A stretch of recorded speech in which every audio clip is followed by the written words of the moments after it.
ताज्या बातम्यांसाठी ठाणे वृत्तांतला सबस्क्राईब करा आणि बेल आयकॉनवर क्लिक करा आणि पाहत रहा ठाणे एकसंघ, फक्त ठाणे वृत्तांत सोबत। मुंबईत सुरू असलेल्या मुसळधार पावसादरम्यान साकीनाका परिसरात एक दुर्दैवी घटना घडली। साकीनाका येथील खैरानी रोडवरील उघड्या मॅनहोलमध्ये एक व्यक्ती पडून त्याचा मृत्यू झाल्याची माहिती समोर आली। आज सकाळपासूनच मुंबईत जोरदार पाऊस सुरू असून अनेक भागात पाणी साचलंय। या दरम्यान साकीनाका येथील खैरानी रोडवर एक व्यक्ती मोबाईलवर बोलत असताना रस्त्यावरील उघड्या मॅनहोलमध्ये पडल्याची माहिती मिळाली। घटनेची माहिती मिळताच अग्निशमन दल, मुंबई महानगरपालिका आणि स्थानिक प्रशासनाचे पथक घटनास्थळी दाखल झाले।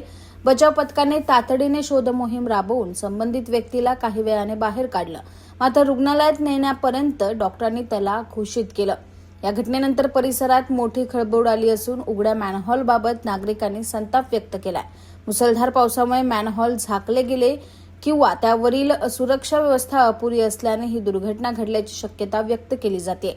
दरम्यान काही दिवसांपूर्वीही मुसळधार पावसाच्या पार्श्वभूमीवर पाहणी दरम्यान पालिकेचा एक कर्मचारी मॅनहोलमध्ये पडल्याची घटना घडली होती। त्यानंतरही अशा प्रकारची आणखी एक दुर्घटना घडल्याने पावसाळ्यातील सुरक्षेच्या उपाययोजनांवर प्रश्नचिन्ह उपस्थित होत आहे।